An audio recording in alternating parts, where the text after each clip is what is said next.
좋은 아침입니다. 오늘의 10분 말씀 나눔입니다. 시편 17편입니다. 오늘 시편 저자를 통해서 저는 개인적으로 너무나도 큰 도전을 받았습니다. 오늘 시편 저자는 억울한 상황에 있었고요.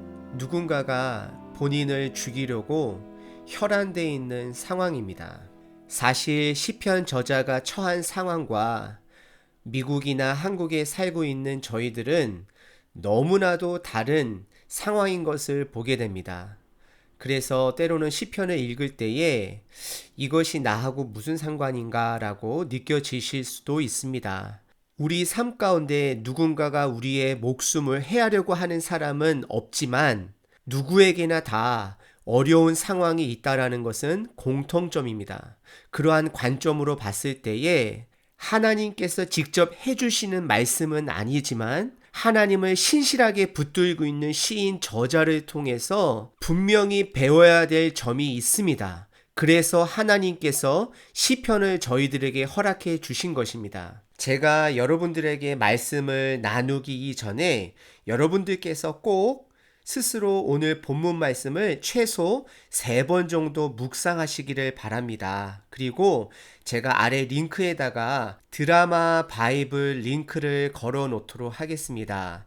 한번 그것을 통해서 시편 17편을 한두 번 정도 들어보시기를 바랍니다. 그러면 이 시인의 감정이 더 잘 느껴지실 수도 있습니다. 저는 오늘 이 시인 저자가 정말로 어려운 상황에, 억울한 상황에 하나님만을 붙드는 모습이 너무나도 감명이 깊습니다. 왜 그러냐면요, 본인이 하나님, 나는 온전한 삶을 살아왔습니다라고 당당하게 본인의 정직성을 하나님 앞에서 고백하는 모습이 저에게는 너무나도 큰 도전이 됩니다. 대부분 저나 여러분들이나 많은 사람들이 하나님 앞에 하나님, 저희들을 불쌍히 여겨주시고 저희들을 용서하여 주시옵소서라고 고백을 하지만 오늘 이 시인 저자는요 정말로 당당합니다. 제가 1절부터 5절까지 조금 감정을 실으면서 여러분들께 읽어드리겠습니다. 여호와여, 의의 호소, 내가 정정당당합니다. 의의 호소를 들으소서. 나의 울부짖음에 주의하소서. 하나님, 억울합니다. 거짓되지 아니한 입술에서 나오는 나의 기도에 귀를 기울이소서. 진실되게 하나님께 간청하는 나의 마음을 하나님 들어주세요라고 고백합니다.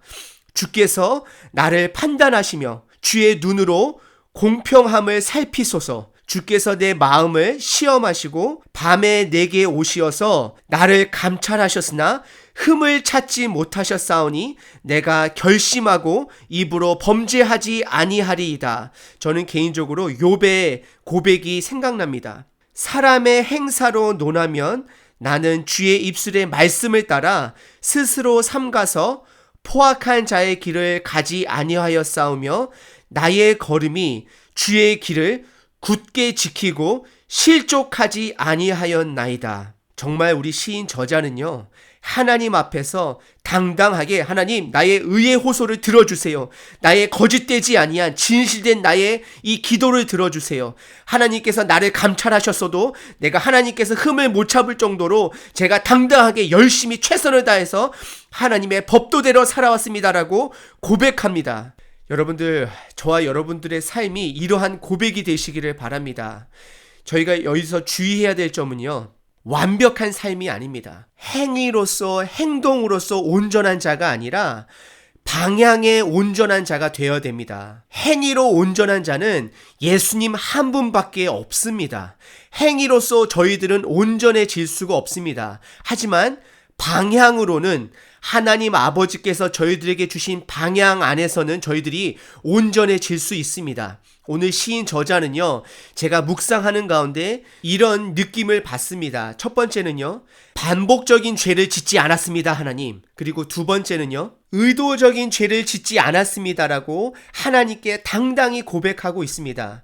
그러면서 제가 시인 저자를 너무나도 좋게 보고 너무나도 도전받는 것은 무엇이냐면, 시인 저자가 2절과 3절에 보시게 되면 주께서 나를 판단하시며 주의 눈으로 공평함을 살피소서, 본인이 판단하는 것이 아닌 하나님의 눈으로 판단한다라고 합니다. 결국에 시인 저자는 나중에 6절, 10절, 13절을 보시게 되면 구원을 간청하고 그 악인들을 고발하고 본인을 괴롭히고 죽이려고 하는 사람들에게 심판을 요청하는 내용이 나오는데요. 본인이 심판하는 것이 아니라 심판자 대신 하나님께서 직접 심판해 달라라고 하나님의 역할과 본인의 역할을 구별할 줄 아는 자입니다. 본인이 심판할 경우에는 더 심하게 심판함으로 또 복수가 일어날 수도 있고요. 하지만 하나님께서 심판하시면 덜도 더도 아닌 하나님의 심판이 그들에게 임하실 것이므로 하나님께서 해달라고 호소하고 있는 것입니다. 우리 시인 정말로 멋지지 않나요? 저와 여러분의 삶이 이렇게 의에 호소할 수 있는 행위로서의 온전한 자가 아니라 방향으로서의 온전한 자가 되어야 합니다. 그러면서 6절과 9절에서는 하나님께 구원을 살려달라고 간청하는 내용입니다. 근데 특별하게 주의해야 될 점은 7절입니다.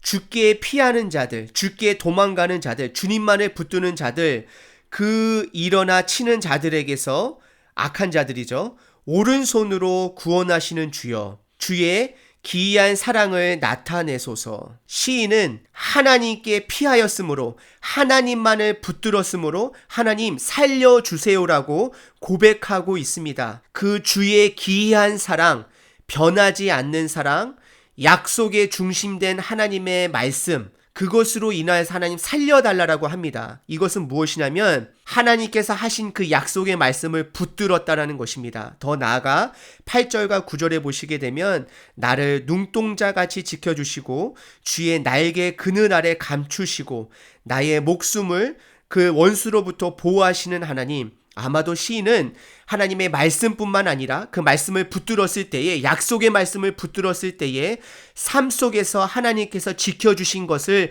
경험한 것을 기억하고 그것을 붙드는 내용입니다. 여러분들 지금까지 사시면서 하나님 아버지께서 여러분들에게 부어주신 은혜, 들어주신 약속의 수많은 말씀들이 있지 않으십니까? 혹시 그것들을 기억하시면 그것들을 붙드심으로 지금 현재 또 앞으로의 올 어려움 시간들도 견디셔야 합니다. 하나님께서는 하나님의 방법으로 심판자가 되어주셔서 해결해 주실 것입니다. 하지만 여러분들의 기준이 아니라는 것을 기억하셔야 됩니다. 하나님의 기준, 하나님의 때에 하나님의 방법으로 하나님께서 해주신다라는 것을 기억하시고 붙드시는 저 여러분 되시기를 바랍니다. 그리고 10절서부터 12절은 본인을 죽이려고 하는 그 적에 대해서, 그들의 악랄함에 대해서 하나님께 고발하고 있는 내용입니다. 10절에 보시면 그들의 마음은 기름에 잠겼으며, 이 표현은 탐욕이 가득하다라고 고발하고 있습니다. 또 그들의 입은 교만하게 말하나이다.